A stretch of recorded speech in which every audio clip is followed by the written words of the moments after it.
Good afternoon. Please sit down. Of course, the most famous veteran from the PEFTOK, former President Fidel V. Ramos, His Excellency Lee Yemin, Minister Park Sung Choon, Dr. Paterno Viloria, who speaks Korean quite fluently to these untrained ears. Perhaps I should ask him how one will study Korean in the most expedient manner and by which method. Secretary Voltaire Gazmin, Secretary Joel Villanueva, Congresswoman Herminia Roman, Representative Jose Subiri, DFA Secretary, Undersecretary Linda Basilio, PIVAO Administrator Ernesto Carolina, officers, members of our armed forces, PEFTOK, veterans and their families present today, our Korean community leaders, honored guests, ladies and gentlemen, good afternoon. When Korean liberty was attacked in 1950, Filipinos were among the first of the Eurasian brothers to step onto the shores of South Korea to lend a hand to a neighbor in peril. In a span of 5 years, more than 7,000 Filipino soldiers were dispatched to the Korean Peninsula at a time when our fledgling democracy was struggling to recover from the ravages of the Second World War and to rebuild the lives and communities that had been destroyed. As a country that fought to regain the freedom of its people, we knew that it was our responsibility to see that the same values our heroes died for were not trampled upon elsewhere. With World War II fresh in our memories and well aware of what this undertaking would demand of them, our soldiers plunged into the fray without hesitation, joining the fight to defend the freedom of South Korea, to defend the ideals of their country, and to defend democracy. This Memorial Hall is a testament to the bravery and the sacrifice of those who took the burden of war on their shoulders so that the people might be free. Here we remember the men of the Philippine Expeditionary Forces to Korea. Here we look back on a shining moment in our history, and we are reminded of the special bonds that have tied our fate to that of the Korean people for more than 60 years. My father was one of those who made the long journey to the Korean Peninsula. Though he was armed only with his typewriter firing off news stories and not bullets, as a correspondent for the Korean War, as a young man, he saw the courage and determination of our soldiers and the resilience of the South Korean people. In his dispatches from the front, my father paid tribute to the importance of solidarity, the demands of sacrifice, and the true value of freedom and democracy.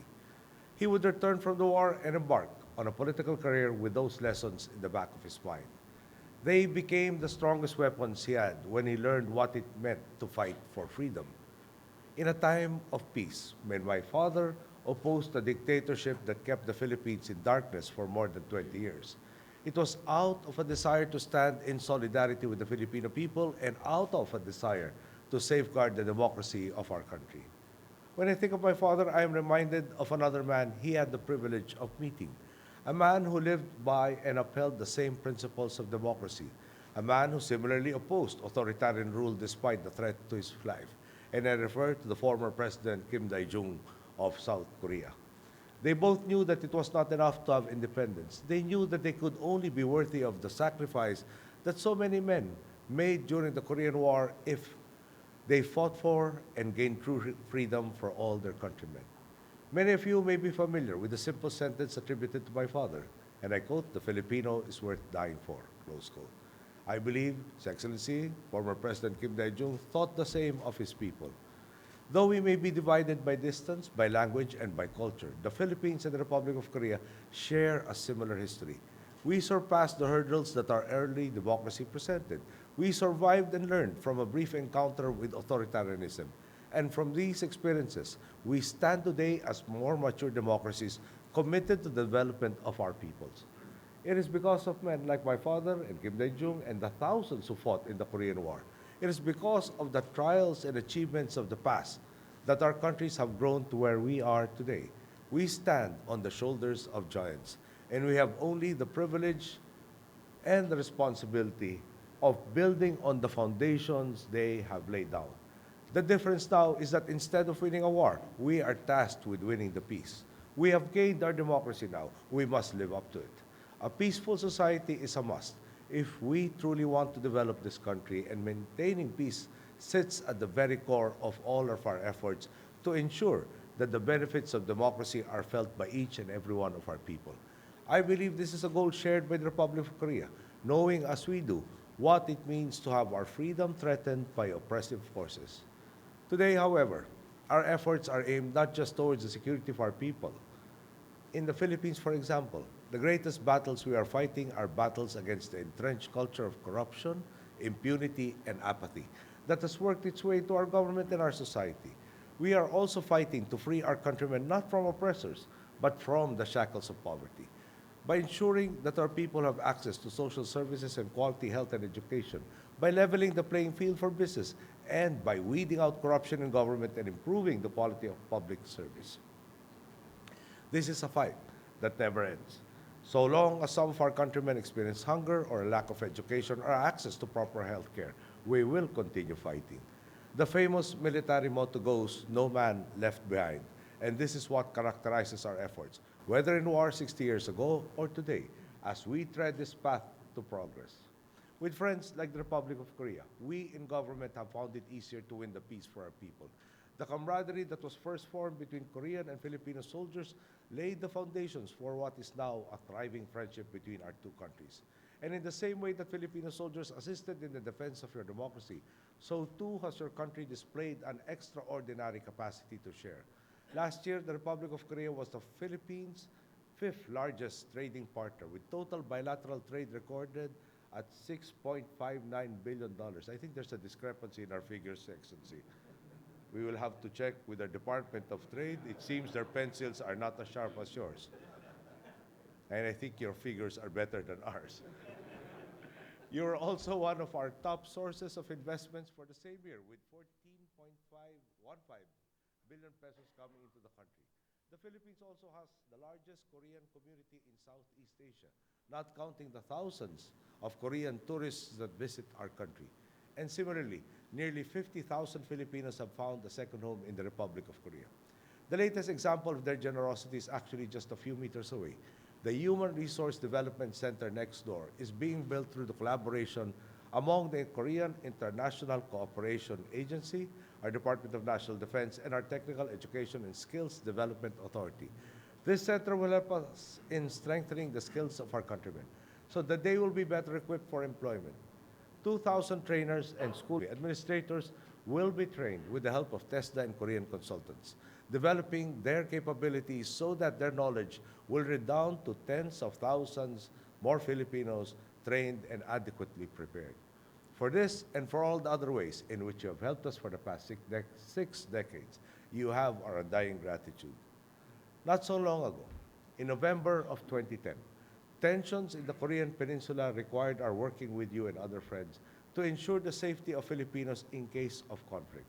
Much as this strengthened our mutual solidarity, it was an unnecessary burden on all of us when we could have concentrated on commerce and cooperation.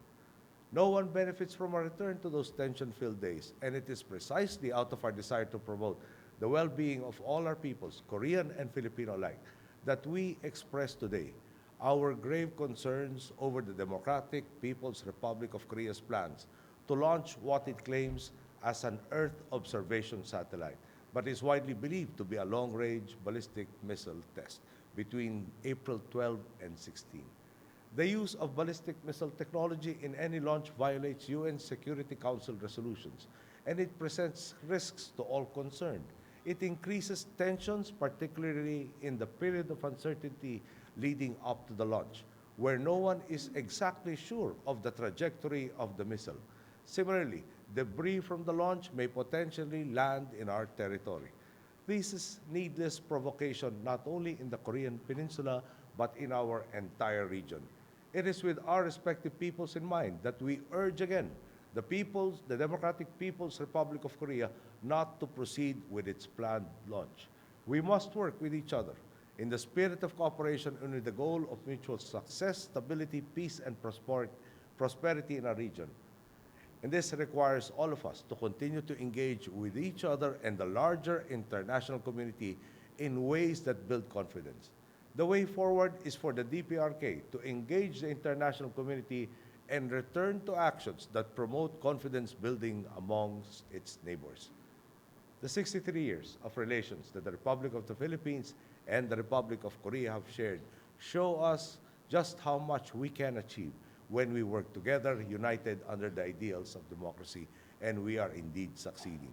From the day that Filipino troops first landed on the shores of Korea to our recent experiences of mutual economic success, a little over 6 decades has shown us that if we persist in looking after our brothers, if we are focused on improving not only our lives, but the lives of others as well, we will be able to win the peace of our generation. And when we achieve this, when it is time for succeeding leaders and stakeholders to take up our work, perhaps then they will also say, we stand on the shoulders of giants. And before I end, I had the privilege of watching a DVD presentation on the Korean conflict or the Korean War. And in one of the scenes, it showed members of the Philippine Expeditionary Forces to Korea landing in Korea. And all of the people disembarking from the ship probably stood no taller than 5 feet. And they had helmets that looked like 3 sizes oversized for them. And one is reminded, we gained our independence in 1946. By 1950, we were helping others in distress deal with oppression against them. What is striking is that Manila, as you know, was second only to Warsaw in Poland in terms of destruction after World War II. We are told by our historians that we lost 1 million of our 12 million brethren because of World War II. We were in the midst of trying to rebuild our country, but yet, and I still say, when we sent our troops there, that was a shining moment for our people and our race. We were able to share when we had very little for ourselves. And I think this is the route to go to advance where we should be going. Thank you, and good night.